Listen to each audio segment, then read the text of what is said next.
This episode of Diary of a Madman is brought to you by my new podcast, The Stories We Tell. You can find it on iTunes and most podcatchers now, or just head over to paulsading.com, check under the podcast tab to keep up with new podcatchers as they're added. Have you ever asked yourself, how easy would it be to get somebody to do what you want? Anything you want. Nah, of course you haven't. You're far too nice for that. It's a great question. How easy is it? Turns out the answer is real fucking easy. Want traffic to go a certain route? Put up some bollards on a couple of diversion sides and people are happy to follow the arrows all day long without question. Sure, they'll bitch and moan about how inconvenient it all is, but they'll never deviate from the path laid out in front of them. Oh, you couldn't lend me a quid for some coffee, would you? I've left my wallet at home. Be honest with yourself. How many times have you said no to that question? Even to a complete stranger you'd find it hard. Human beings are so predictable. You're like water, taking the path of least resistance, searching for the shortcuts and everything. Whatever makes your life easier. It's all about the destination and not the journey. The last thing you want is more hassle. Especially after the day you've had, right? Of course, these are petty things. If you want something a little more, then we need a series of smaller manipulations that build towards our goal to help us get what we want, what we must have. I know it sounds a little sinister, but we do it all the time. Take dating, for example. Would you like to go for a coffee later? A week later? How about dinner?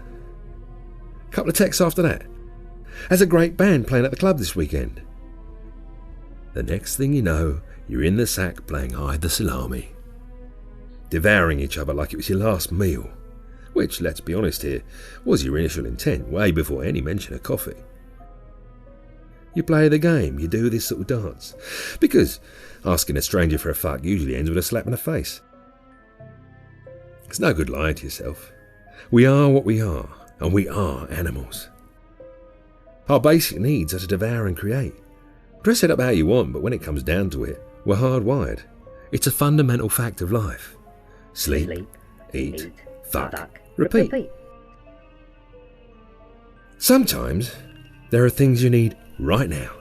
There's no time for all that foreplay, that ritualistic dance society has told us we need to do. At these times, we dance when pushing a gun to somebody's face is what's needed.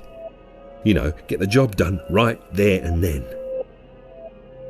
Nothing motivates like choking on a cold steel muzzle sat in the back of your throat, the front sight ripping the roof of your mouth and your taste buds exploding to the recognition of your own blood. That doesn't have to be a literal gun. It could be as simple as the threat of being fired by your boss, to get on and do the job you're being paid to do instead of hanging around a water cooler asking your colleague out for a date.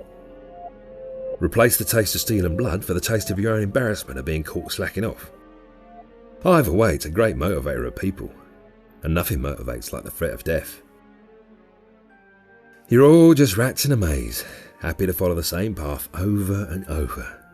And when that usual path, the path of least resistance, is blocked, you follow the arrows, with blind faith that the cheese will await you at the end. It's so easy to make you do what I want, go where I want, blindly and calmly. You can be so easily herded like lambs. Like lambs to the slaughter.